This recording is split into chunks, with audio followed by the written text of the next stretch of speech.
Hello everyone, my self सी काजल डिरोलिया। उम्मीद करते हैं सब बहुत बहुत अच्छे होंगे। हम लोग आज का जो सेशन रखे हैं वो बेसिकली बेस्ड है on capital and revenue transactions. अगर ये टॉपिक देखें तो अकाउंट्स में इसकी बहुत अच्छी कवरेज है एंड आपके जितने भी कॉम्पिटिटिव एग्जाम्स हैं, चाहे एसएससी सीजीएल है, यूपीएससी है, यूपीपीएससी है, नेट, ईपीएफओ या कोई भी एंट्रेंस एग्जाम, आइदर बीकॉम और एमकॉम, हर एग्ज़ाम में इस चैप्टर की बहुत अच्छी कवरेज होती है। एंड अगेन, अगर आपने पहले के सेशंस देखे हैं जो कि हमने अपडेट किए हुए हैं हमारे यूट्यूब चैनल पे, तो वहाँ हमने ये चीज़ बिल्कुल क्लैरिफाई की हुई है कि पहले आप पूरा कॉन्सेप्ट अंडरस्टैंड कर लो और उसके बाद हमारे साथ एमसीक्यू सेशन ज्वाइन करो, सो दैट आपको किसी भी एमसीक्यू को मगअप ना करना पड़े। क्लियर? तो इस टॉपिक का भी बिल्कुल सेम पैटर्न पे अगर हम लोग बात कर रहे हैं capital and revenue receipts and expenditures, same इस टॉपिक का भी हमने कॉन्सेप्ट अपलोड किया हुआ है अपने दूसरे यूट्यूब चैनल पे, जिसकी लिंक आपको डिस्क्रिप्शन बॉक्स में मिल जाएगी।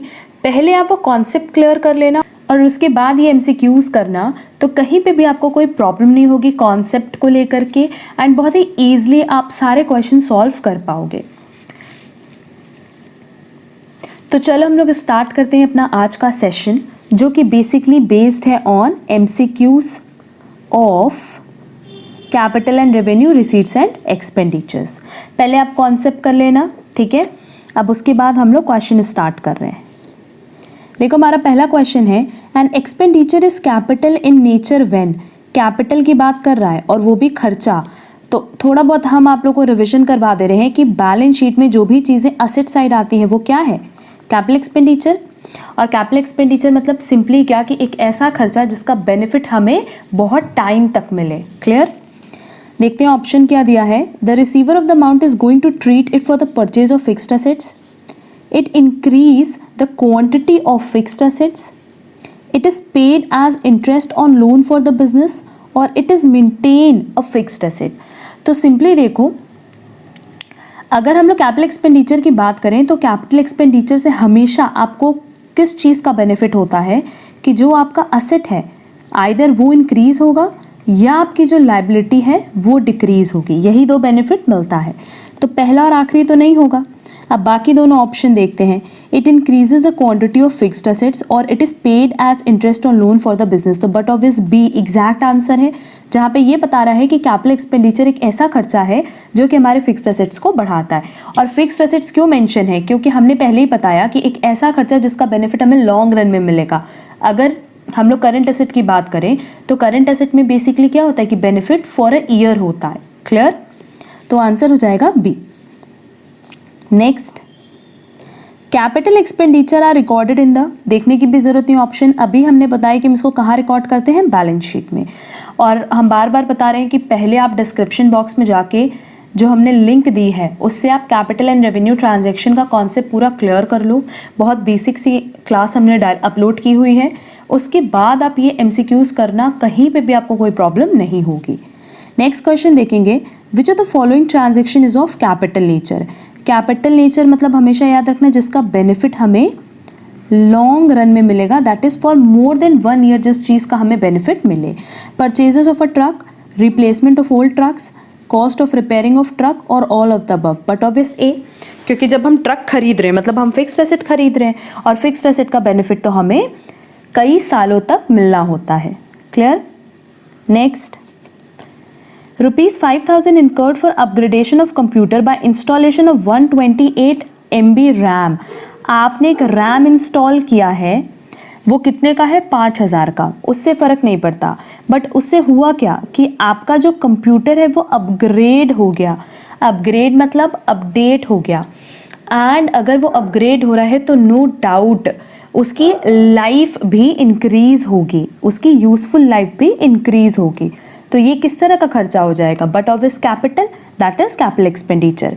क्योंकि सिंपली अगर आपने कोई भी एक्सपेंस किया है, कोई भी खर्चा किया है, बट उस खर्चे से अगर आपकी जो फिक्स्ड असेट है, कंप्यूटर की बात करें तो ये फिक्स्ड असेट है, अगर हमारे फिक्स्ड असेट की यूजफुल लाइफ इंक्रीज हो जाए तो वो कैसा खर्चा होगा? Capital expenditure. बट अगर मान लो नॉर्मल रिपेयर हुआ होता तो वो किस तरह का खर्चा होता? Revenue expenditure. क्लियर? तो आंसर होगा ए।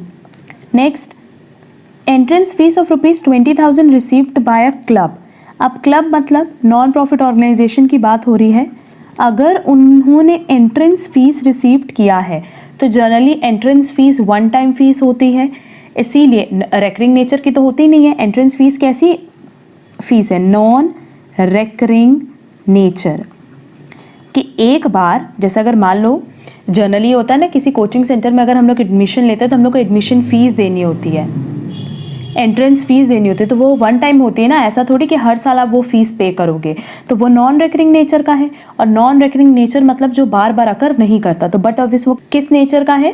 कैपिटल नेचर का। और क्योंकि ये रिसीव हो रहा है तो कैपिटल एक्सपेंडिचर तो है नहीं, खर्चा नहीं है, बल्कि कैपिटल रिसीट होगा। क्लियर है? दो चीज़ है, बहुत अच्छे से समझ लो कि एक है कैपिटल और एक है रेवेन्यू। अगर हम कैपिटल की बात करें तो कैपिटल में हम यहाँ थोड़ा बहुत समझा देते हैं ऊपर। अगर हम लोग कैपिटल की बात करें तो कैपिटल में भी दो चीज़ है, एक है एक्सपेंडिचर और एक है receipt.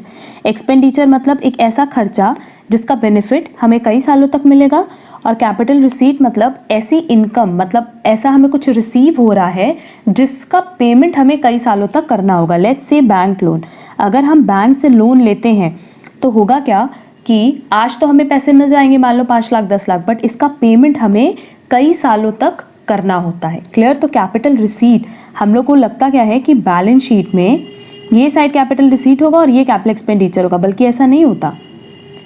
Asset side capital expenditure होता है। कैपिटल एक्सपेंडिचर मतलब खर्चा करते हैं। जब भी हम असेट मार्केट से खरीदने जाते हैं तो होता क्या है कि हम लोगों को पेमेंट करना होता है, और उस पेमेंट के बदले हमें एक असेट मिलता है, तो वो हमारे लिए कैपिटल एक्सपेंडिचर है। और कैपिटल रिसीट आता है लायबिलिटी साइड। रिसीट मतलब जहाँ पैसा आपको आज तो मिल जाएगा, बट इसका पेमेंट आपको फ्यूचर में करना होता है। क्लियर है? अच्छा, दूसरी चीज़ है रेवेन्यू। रेवेन्यू आइटम की बात करें तो इसमें भी तो दो ही चीज़ होगी, एक एक्सपेंडिचर और एक रिसीट। तो ये तो सिंपली सारे के सारे आइटम इसके कहा जाते हैं आइदर ट्रेडिंग अकाउंट और पीएल अकाउंट, क्योंकि ये किस नेचर के होते हैं? रेकरिंग नेचर, दैट इज जो बार बार अकर करते हैं। एक्सपेंस जैसे सैलरी, अगर हमने किसी को सैलरी पे किया है तो उसका बेनिफिट कब तक मिलेगा? बट ऑब्वियस इसी ईयर तक। अगर मान लो आपने किसी एम्प्लॉय को अपॉइंट किया है, लेट्स से आपने ए को अपॉइंट किया है, अब ए को आप कह रहे हो कि हम आपको 1,20,000 सैलरी देंगे इस पूरे साल की, तो वो कितने साल काम करने वाला है? बस इस साल, उसके बाद वो आपकी जॉब छोड़ देगा। तो बेसिकली इसका जो आपने पेमेंट किया, इसका बेनिफिट आपको कितने साल तक मिलेगा? सिर्फ करंट ईयर तक। और अगर हम रेवेन्यू रिसीट की बात करें तो लेट्स से कमीशन, अगर हमें कमीशन मिल रहा है तो बट ऑब्वियस वो तो हर ही साल मिलेगा ना, ऐसा तो है नहीं कि इस साल कमीशन मिला तो फिर हम आगे चार्ज नहीं करेंगे।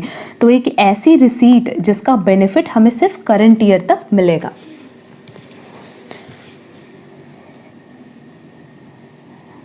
क्लियर है? चलो अब आगे का क्वेश्चन देखते हैं।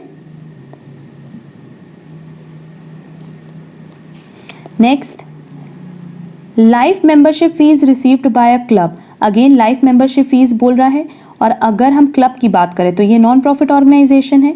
नॉन प्रॉफिट ऑर्गेनाइजेशन को अगर लाइफ मेंबरशिप फीस मिल रहा है तो ये भी नॉन रेकरिंग नेचर है, ये हर साल मिलेगा, बट कोई भी मेंबर तो सिर्फ एक ही बार पेमेंट करेगा ना। तो ये किस तरह की इनकम हो गई? Capital, that is capital receipt, है ना।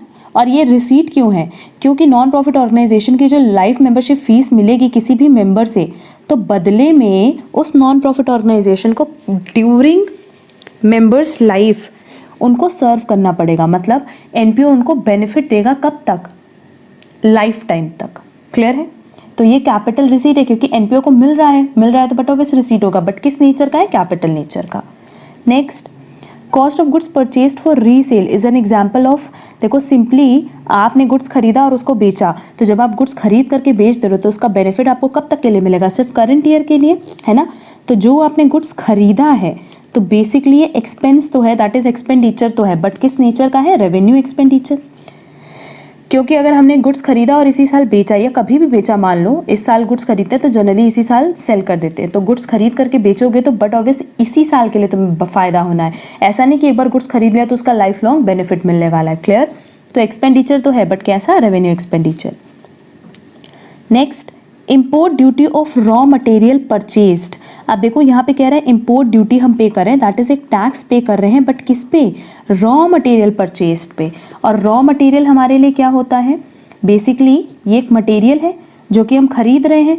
अगेन यहाँ पे गुड्स की बात कर रहा है, तो सिंपली अगर हम गुड्स इस साल खरीद रहे हैं तो इसी साल उसका बेनिफिट मिलना है, तो ये एक खर्चा तो है, बट किस तरह का खर्चा है, रेवेन्यू एक्सपेंडिचर, क्योंकि इसका बेनिफिट अगेन एक ही साल तक मिलने वाला है और ये रेकरिंग नेचर का। ऐसा नहीं कि एक बार आपने रॉ मटेरियल खरीद लिया तो उसके बाद दोबारा आप परचेज नहीं करोगे, आप तो हर बार हर महीने परचेज करोगे, हो सकता है हर वीक परचेज करो, ठीक है। तो पहला ये रेकरिंग नेचर का है, और दूसरा कि ये हम यहाँ पे लिख दे रहे हैं कि अगर पहला हम बात करें तो ये रेकरिंग नेचर का है, दैट इज़ जो बार बार अकर करे। दूसरा ये मटेरियल परचेज कर रहे हैं, दैट इज़ गुड्स परचेज कर रहे हैं। और देखो सबसे इम्पोर्टेंट कि इस खर्चे से क्या हमारे असेट या लाइबिलिटी में किसी भी तरह का कोई चेंज होगा, नहीं होगा, ना असेट में कोई चेंज होगा ना लाइबिलिटी में कोई चेंज होगा, तो ये किस तरह का खर्चा हो गया, रेवेन्यू एक्सपेंडिचर। दो तीन चीज़ का ध्यान रखना होता है कि अगर किसी भी खर्चे या रिसीट से असेट या लाइबिलिटी पे कोई इम्पैक्ट पड़े तो वो किस तरह का खर्चा या रिसीट होगा, कैपिटल, अदरवाइज वो रेवेन्यू होता है। ये सारी चीज़ें हमने अपने कॉन्सेप्ट लेक्चर में समझाई हुई हैं। अगर आपने कॉन्सेप्ट लेक्चर किया है तो हमें पता है कि यहाँ पे आपको कोई डाउट नहीं हो रहा होगा। चलो देखेंगे next question. Received from Salman and company an invoice for 1500 for repairs to factory walls. अब देखो यहाँ रिपेयर किसका कर रहे हैं, फैक्ट्री वॉल्स का, है ना। तो अगर हम इस फैक्ट्री वॉल का रिपेयर कर रहे हैं तो कहीं पे भी ये नहीं लिखा है कि इससे इसकी लाइफ इंक्रीज होने वाली है। लिखा है क्या कि उस बिल्डिंग की यूजफुल लाइफ इंक्रीज होगी, नहीं लिखा है। तो ये नॉर्मल रिपेयर है, जो नॉर्मल हम लोग रिपेयर कराते हैं, रिपेयर एंड मेंटेनेंस। तो ये किस तरह का खर्चा है जिसका बेनिफिट हमें सिर्फ करंट ईयर के लिए मिलेगा। ऐसा नहीं है कि एक बार इस वॉल को बनवा लिया तो उससे हमारी फैक्ट्री की लाइफ इंक्रीज हो गई। अगर ऐसा होता तो वो क्वेश्चन में मेंशन होता। तो आंसर हो जाएगा revenue expenditure. Next, compensation receive from government for compulsory acquisition of land. मतलब कह रहा है कि हमें गवर्नमेंट ने पैसा दिया है किसके लिए, क्योंकि उसको हमारी लैंड खरीदनी है। तो ये जो कंपनसेशन वो दे रहा है, ये पहली बात तो ना तो किसी तरह का कोई खर्चा माना जाएगा ना कोई रिसीट माना जाएगा। क्यों? क्योंकि क्या ये हमारे बिजनेस से रिलेटेड है? नहीं। मतलब हमारी लैंड गवर्नमेंट को अक्वायर करनी थी एंड गवर्नमेंट ने हमें उसके बदले में पैसा दिया। तो ना ये रेवेन्यू एक्सपेंडिचर है, ना ये कैपिटल एक्सपेंडिचर है, ना ये डिफर्ड रेवेन्यू एक्सपेंडिचर है, बल्कि नन ऑफ दीज। क्योंकि सिंपली यहाँ पे किसकी बात हो रही है, हमारे पर्सनल लैंड को गवर्नमेंट ने खरीद लिया।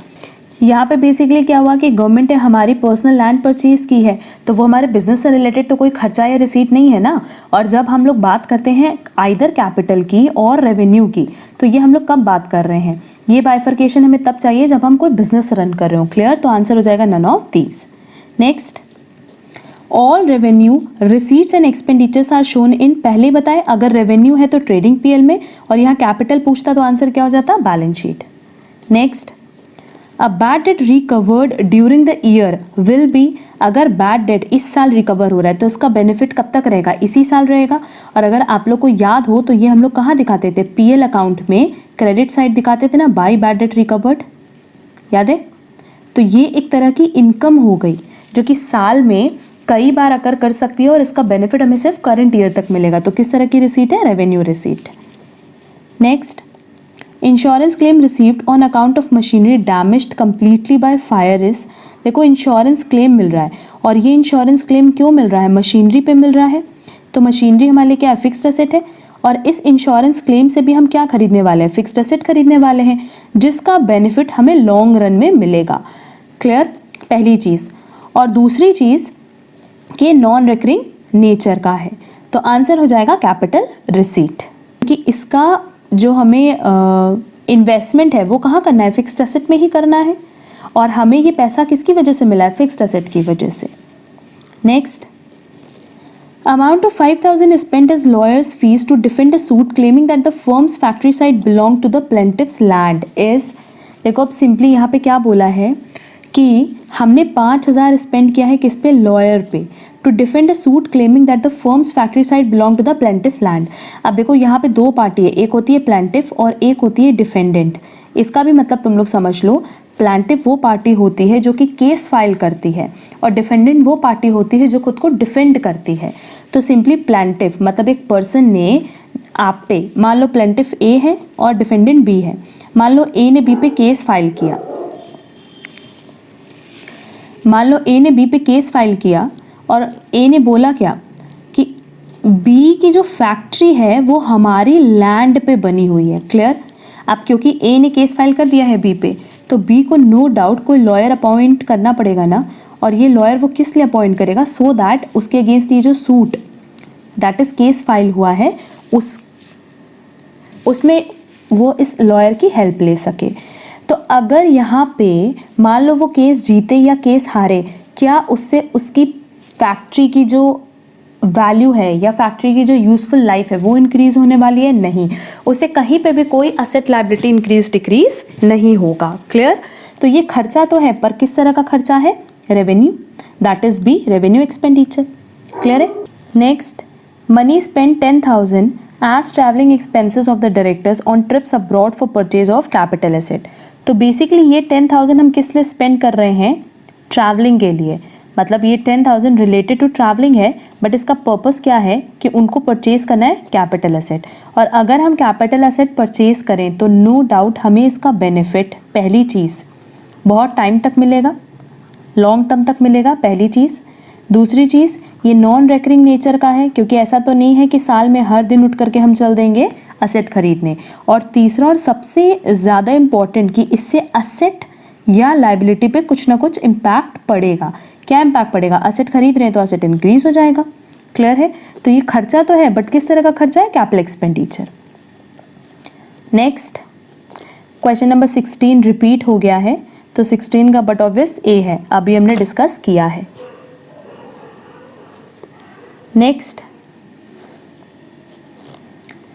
amount of 5,000 is spent as lawyers fees to defend a suit claiming that the firm's factory site belong to the plaintiff's land is। ये भी सेम क्वेश्चन हमने डिस्कस किया है, ये रिपीट क्वेश्चन है और इसका आंसर क्या है? रेवेन्यू एक्सपेंडिचर, अभी हमने ऊपर डिस्कस किया था।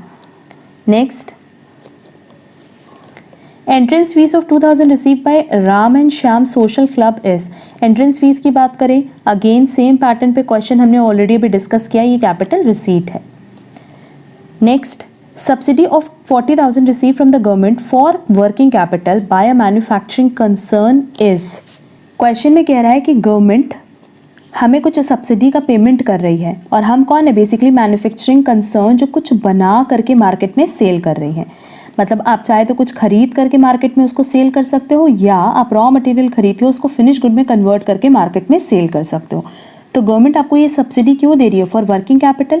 और वर्किंग कैपिटल क्या है? Current asset minus current liability. मतलब बेसिकली ऐसे असेट या ऐसे लायबिलिटी की बात हो रही है जिसका बेनिफिट या जिसका पेमेंट विद इन ईयर हमें करना होता है। तो उस केस में ये 40,000 क्या हो जाएगा? रेवेन्यू रिसीट होगा कि नहीं? क्योंकि इस सब्सिडी का बेनिफिट पहली बात तो हमें सिर्फ करंट ईयर के लिए मिलेगा, और दूसरा ये जो हमें रिसीट हुई है ये किसके लिए हुई? For working capital. Fixed asset के लिए तो हुई नहीं है। वर्किंग कैपिटल मतलब current asset minus current liability, तो मतलब ऐसा बेनिफिट जो कि फॉर अ पर्टिकुलर ईयर है। तो आंसर होगा B, revenue receipt. Next, insurance claim received on account of machinery damaged completely by fire is. ये क्वेश्चन भी हमने ऑलरेडी ऊपर डिस्कस किया है, आंसर होगा capital receipt. Next, interest on investments received from UTI. अब देखो अगर इंटरेस्ट मिल रहा है इन्वेस्टमेंट पे तो ये रेकरिंग नेचर का है, दैट इज़ हर साल आपको इंटरेस्ट मिलेगा आपके इन्वेस्टमेंट पे। और दूसरा, इसको हम लोग कहाँ पे डालते हैं? पीएल अकाउंट में, है ना। बेसिकली तो ये इनकम है, इसकी वजह से क्या कोई एसेट लायबिलिटी इंक्रीज डिक्रीज होगी? नहीं होगी। तो ये किस तरह की रिसीट हो गई? Revenue receipt.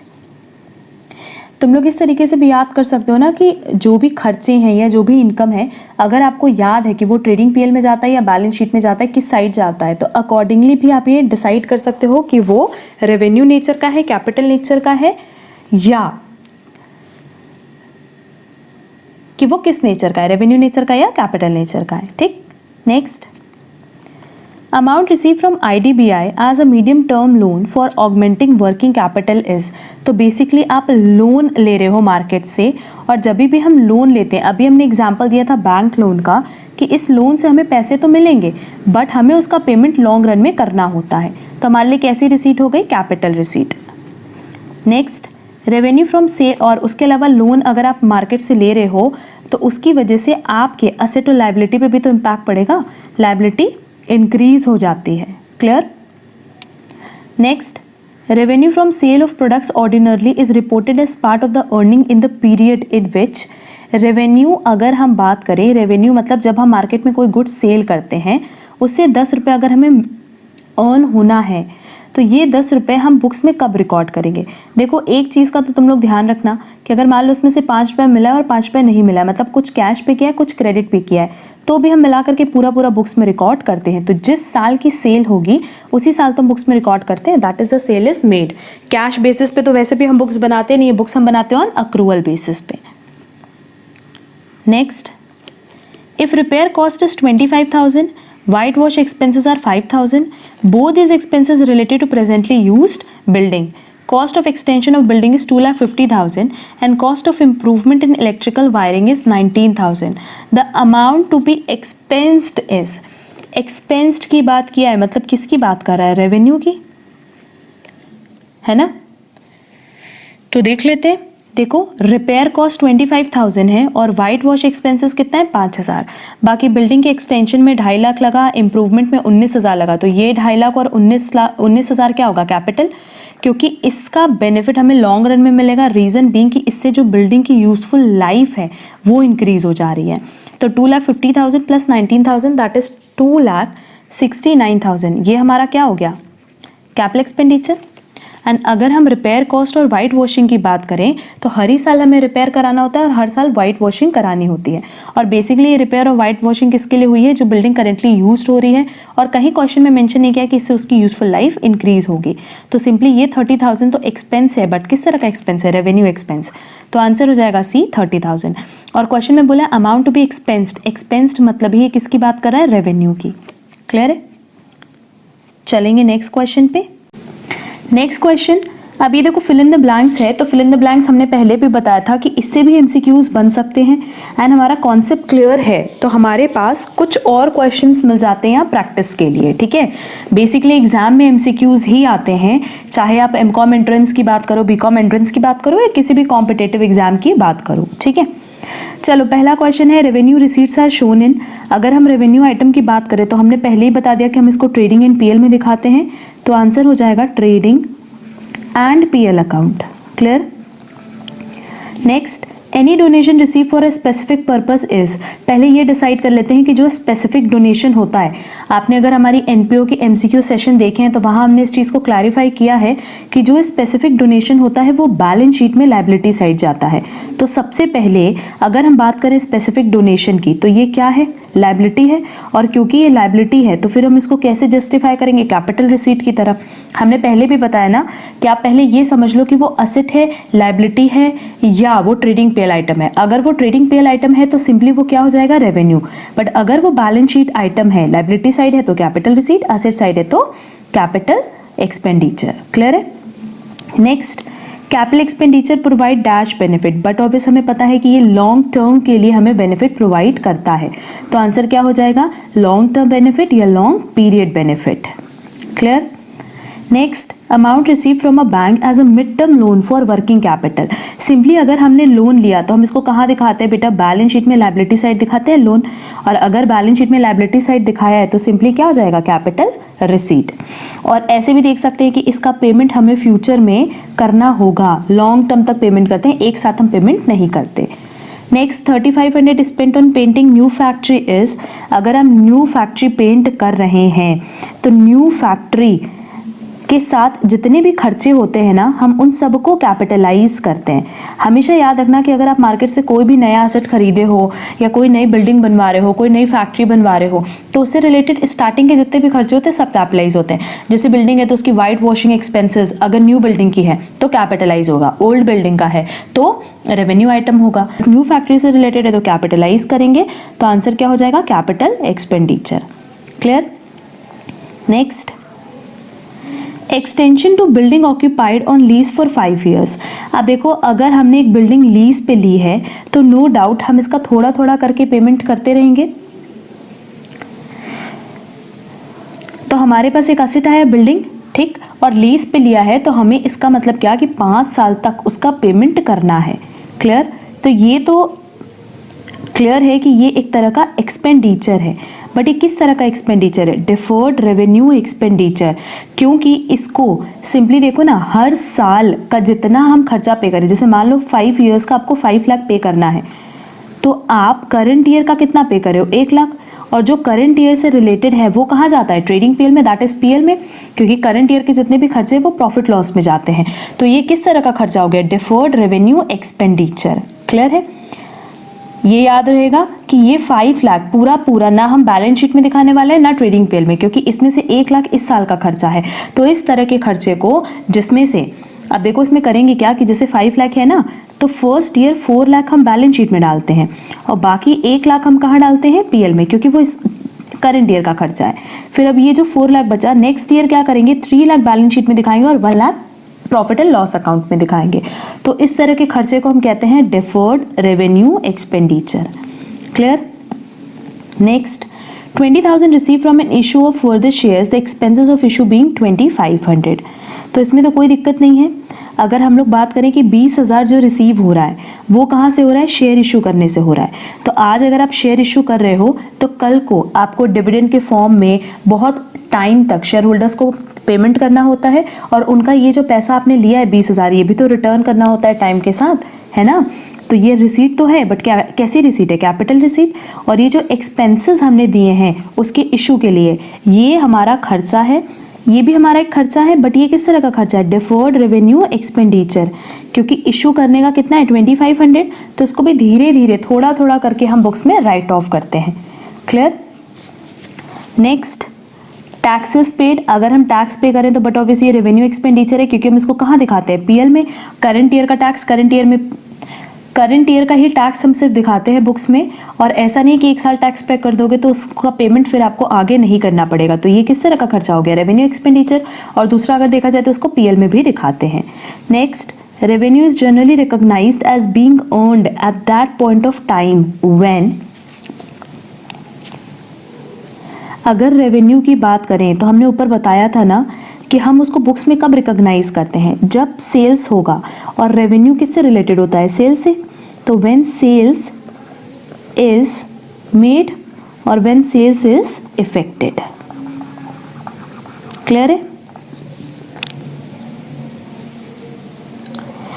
Next, capital receipts are shown in. देखो कैपिटल रिसीट्स है तो हमें पता है कि इसका आंसर आप लोग को पता है कि ये लायबिलिटी साइड दिखाते हैं कहाँ? बैलेंस शीट में। Next, white washing expenses are. हमने पहले ही बताया कि अगर white washing expenses new building पे होता तो उस केस में ये कैपिटल एक्सपेंडिचर हो जाता, बट यहाँ क्वेश्चन साइलेंट है तो हम क्या मानेंगे कि ये ओल्ड बिल्डिंग पे है और ये रेवेन्यू एक्सपेंडिचर की तरह ट्रीट किया जाएगा। क्योंकि क्वेश्चन में हमेशा याद रखना कि अगर कोई चीज़ नई पे है तो वो मेंशन करेगा, जैसे ऊपर भी क्वेश्चन में मेंशन किया हुआ था कहीं कि वो न्यू फैक्ट्री पे है। Clear? Next, 2,500 spent on the overall of machinery purchased second hand is. अब देखो अगर सेकेंड हैंड भी खरीदा है तो भी आपके लिए तो वो मशीन नहीं है, और ओवरहॉल मतलब रिपेयर कराना। तो जब आप सेकेंड हैंड मशीनरी परचेज कर रहे हो तो परचेजिंग के टाइम जितना भी खर्चा होगा उसको क्या करेंगे? कैपिटलाइज करेंगे। तो ये हो जाएगा कैपिटल एक्सपेंडिचर। आपके लिए भले ही सेकेंड हैंड है, मतलब आपने किसी और से परचेज किया है, बट स्टिल वो आपके लिए असेट तो बनेगा, और असेट परचेज करते टाइम का जितना भी खर्चा होता है वो हम कहाँ डालते हैं? कैपिटलाइज करते हैं। Next, 1,200 spent on repairs on machinery. तो इस रिपेयर से कहीं पे भी क्वेश्चन में ये नहीं लिखा है कि इसकी यूजफुल लाइफ इंक्रीज होगी। तो ये खर्चा तो है, पर कैसा खर्चा है? रेवेन्यू एक्सपेंडिचर, जो आपको हर साल करना होगा, रेकरिंग नेचर का होगा। एंड जनरली रिपेयर तुम लोग देखे हो ना कि हम लोग पीएल में 2 रिपेयर ऑन मशीनरी दिखाते हैं। Next, inauguration expenses incurred on the opening of new manufacturing unit in an existing business. अब सिंपली एक एग्जिस्टिंग बिजनेस है, नया बिजनेस तो है नहीं। एग्जिस्टिंग बिजनेस में आपने एक नया यूनिट ओपन किया है और इनॉग्रेशन एक्सपेंस कर रहे हो। तो जब इनॉग्रेशन एक्सपेंस करते हैं ना तो उसका बेनिफिट हमें उसी साल तक मिलता है। अगर आप बोलोगे इनॉग्रेशन एक्सपेंसेस का बेनिफिट हमें बहुत साल तक मिलने वाला है, तो ऐसा नहीं होता। तो वो खर्चा हम उसी करंट ईयर की बुक्स में रिकॉर्ड कर लेते हैं, दैट इज पीएल में। तो ये किस तरह का खर्चा हो गया? Revenue expenditure. Next, subsidy of 40,000 receive from the government as per working capital. ये हम लोग ऑलरेडी ऊपर डिस्कस कर चुके हैं कि ये रेवेन्यू आइटम है, और ये क्या होगा? Revenue receipt. इसको किधर दिखाते हैं हम लोग? क्रेडिट साइड ऑफ पीएल, याद है? क्योंकि सिंपली ये जो सब्सिडी की अमाउंट मिल रही है ना, ये वर्किंग कैपिटल के लिए मिल रही है, और वर्किंग कैपिटल मतलब क्या, current asset minus current liability. Clear है?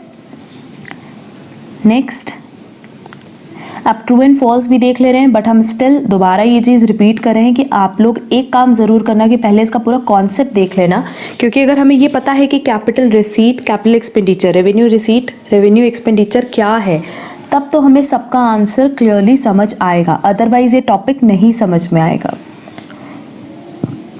Next, an expenditure is revenue in nature when it benefits the current period. Correct है? अगर किसी खर्चे का बेनिफिट सिर्फ करंट ईयर में मिले तो उसको क्या बोलेंगे, revenue nature. Next, paper purchase for use as stationery is capital expenditure. नहीं, अगर हम इस साल पेपर खरीद रहे हैं एज स्टेशनरी तो क्या उसका बेनिफिट हमें बहुत सालों तक मिलने वाला है? नहीं, तो ये किस तरह का खर्चा है, रेवेन्यू एक्सपेंडिचर है, तो आंसर क्या हो जाएगा, फॉल्स।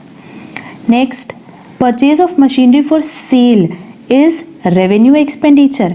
हमने मशीनरी खरीदी, और देखो मशीनरी कभी भी सेल के पर्पज से नहीं खरीदते, बट यहाँ पे हम सेल के पर्पज से खरीद रहे हैं, इसका मतलब हमारा बिजनेस ही क्या होगा, मशीन खरीद करके बेचने का, तो आंसर क्या हो जाएगा, ट्रू। क्योंकि जर्नली जो आपके लिए sale of goods and purchase of goods होती है वो क्या होता है, ट्रेडिंग आइटम ही तो होता है। Next, gratuity and pension pay to employees after retirement is deferred revenue expenditure. नहीं, अगर हम, फॉल्स है, अगर ग्रेचुइटी और पेंशन पे की जा रही है एम्प्लॉयज़ को आफ्टर रिटायरमेंट तो ये डिफर्ड रेवेन्यू एक्सपेंडिचर नहीं है। Next, a bad debt recovered during the year is revenue receipt. True, हमने ऊपर डिस्कस भी किया था। Next, freight paid on purchase of machineries to be treated as revenue expenditure. False, अभी हमने बताया कि अगर हम कोई मशीन खरीद रहे हैं और उस टाइम का जितना भी खर्चा है वो सब क्या होगा, कैपिटलाइज होगा, तो ये किस तरह का खर्चा हो जाएगा, capital expenditure. Next, repainting of building done every 3 years is revenue expenditure. हर 3 साल में एक बार रीपेंटिंग हो रही है, दैट इज पेंटिंग हो रही है बिल्डिंग की, तो ये रेवेन्यू एक्सपेंडिचर कैसे हुआ, एक बार के खर्चे से, एक बार की पेंटिंग से हमें कितने साल का बेनिफिट मिल रहा है, मोर देन 1 year, तो इसका मतलब ये किस तरह का खर्चा हो गया, कैपिटल एक्सपेंडिचर। आंसर क्या हो जाएगा, false. Next, premium received on issue of share is capital profit. ये तो करेक्ट है, क्योंकि सिक्योरिटी प्रीमियम मतलब क्या, capital profit. Next, a motor truck costing 15,000 and standing in the books at 7250 वो sold for 1200, capital loss 4750 and capital expenditure 1200। Question में पूछा गया एक ट्रक जिसकी कॉस्ट कितनी है 15,000 और वो बुक्स में दिख कितनी रही है 7250, अगर हमने उसको 1200 पे बेचा तो हमारा लॉस कितना हो गया, 0506, 6050 का लॉस है, और यहाँ देखो कैपिटल लॉस कितना दिख रहा है 4750, तो ये गलत है, लॉस कितना हो गया 6050। और दूसरा ये कह रहा है कि कैपिटल एक्सपेंडिचर है 1200, बल्कि 1200 कोई कैपिटल एक्सपेंडिचर नहीं है, ये तो हमें बेचने पे फ़ायदा हो रहा है, तो एक तरह से कह लो अब नॉर्मल गेन है, या हम कह सकते हैं कि रेवेन्यू रिसीट है, क्योंकि हर साल तो आप असेट बेचोगे नहीं, हर साल तो आपको इस तरह की इनकम होनी नहीं है, तो ये क्या हो गया, रेवेन्यू रिसीट, तो आंसर क्या हो जाएगा, false. Clear. Next, a motor car which was purchased for 20,000 and had its book value 12,000 was sold for 17,000, the capital profit will be 5,000। देख लो सेल प्राइस कितनी है 17,000, और जो आप मार्केट में सेल की हो उसकी आज की WDV रिटन डाउन वैल्यू या बुक वैल्यू कितनी है 12,000, तो 5,000 का फायदा हुआ, तो आंसर क्या हो जाएगा, ट्रू। 5,000 का जो प्रॉफिट है वो कैपिटल प्रॉफिट ही तो है, ठीक है। नेक्स्ट देख रहे हैं match the following, sale of goods, अगर हम सेल ऑफ गुड्स की बात करें तो ये क्या है, रेवेन्यू रिसीट। बैंक चार्जेस जो हर साल पे करने हैं तो revenue expenses. Preliminary expenses, preliminary expenses वो होते हैं जो बिजनेस के फॉर्मेशन के पहले होते हैं, तो ये कैपिटल एक्सपेंसेस होते हैं, क्योंकि इसका फ़ायदा खुद सोचो, बिजनेस बनने के पहले के जितने भी खर्चे होते हैं उसका फ़ायदा तो हमें लॉन्ग रन में मिलना है, बहुत साल तक मिलना है, क्योंकि हम उस खर्चे से बिजनेस बना रहे हैं, तो वो किस तरह का खर्चा है, capital expenses. Capital receipts are shown as, capital receipt को कहाँ शो करते हैं, लाइबिलिटी में, एंड रेवेन्यू एक्सपेंसेस को कहाँ शो करते हैं, PL में। क्लियर है। Next, rent paid in advance, अगर हमने एडवांस में रेंट पे किया है तो बेसिकली यहाँ हमारा क्या बन रहा है, एक असेट बन रहा है। और अगर ये असेट है इसका मतलब ये कोई भी एक्सपेंडिचर या रिसीट नहीं होगा। क्लियर? अगर हम कॉपीराइट्स की बात करें तो इस पे हम जो भी खर्चा करेंगे, जो भी एक्सपेंस करेंगे, नो डाउट उसका बेनिफिट हमें बहुत साल तक मिला है, क्योंकि कॉपीराइट का खर्चा आप एक बार करते हो और वो आपको दोबारा बियर नहीं करना पड़ता और उसका बेनिफिट आपको आपके बिजनेस में मिलता है। तो किस तरह का खर्चा हो गया, capital expenditure. Next, petrol expenditure जो कि हर ही साल करना होगा, that is revenue expenditure. Next, special donation received, अगर हमें स्पेशल डोनेशन या स्पेसिफिक डोनेशन मिल रही है तो वो कैसा रिसीट है, कैपिटल रिसीट, जो कि हम बैलेंस शीट में दिखाते हैं। एंड रिसीव्ड इंटरेस्ट, अगर इंटरेस्ट रिसीव हो रहा है तो हम उसको कहाँ दिखाते हैं, सीधे पीएल अकाउंट में दिखाते हैं ना, किस साइड, क्रेडिट साइड, तो ये हो जाएगा रेवेन्यू रिसीट। क्लियर है?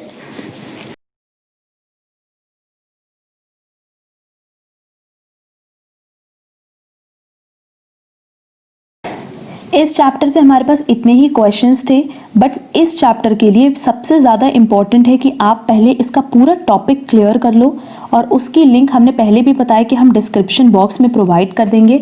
आप कैपिटल एंड रेवेन्यू ट्रांजैक्शंस की 17 से 18 मिनट की क्लास हमने अपलोड की हुई है, पहले वो देख लो। वो देखने के बाद एटलीस्ट आपको कैपिटल एंड रेवेन्यू का एक बहुत बड़ा डिफरेंस समझ में आ जाएगा, और उसके बाद ये सारे एमसीक्यूज आप करना। ये chapter exam point of view से बहुत रेलेवेंट होता है, रीजन बीइंग कि सिर्फ इस चैप्टर की coverage capital and revenue transactions में नहीं होती, बल्कि ये topic most of the time आप देखोगे तो हर ही चैप्टर में आपको मिल जाता है। अगर आपने हमारा एनपीओ का क्लास किया होगा तो एनपीओ की क्लास में भी देखा होगा कि बहुत सारे क्वेश्चन में कैपिटल एंड रेवेन्यू में हमने डिफरेंस बताया था। क्लियर? जो हमने कॉन्सेप्ट क्लैरिटी की क्लास डाली है, अगर उसमें किसी तरह की कोई प्रॉब्लम है या एमसीक्यूज में कोई भी प्रॉब्लम है तो आप कमेंट बॉक्स में कमेंट करके ज़रूर पूछना। आज के लिए बस इतना। Thank you so much.